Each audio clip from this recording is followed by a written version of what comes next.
Okey, kita nak tahu betul ke rosak, kita test. Ni yang baru, ni yang baru, ni yang lama.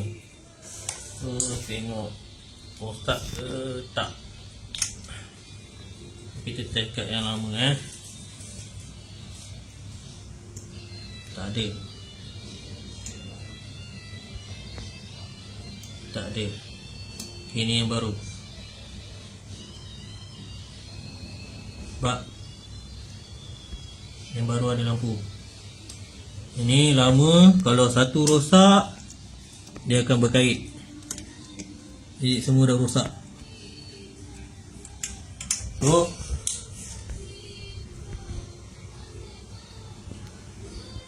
nak tukar ni, kami tukar dia ada A, ada B, ada C, ada D. Semua ada huruf. Tak boleh main bedal je. Okey, kita nak tukar sekarang.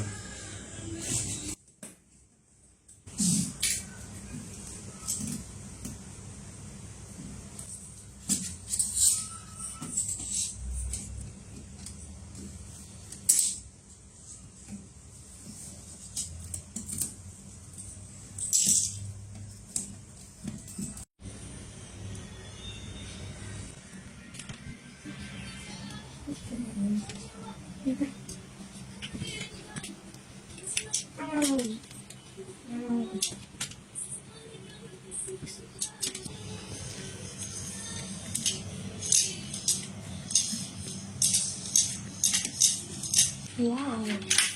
Video.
Yes.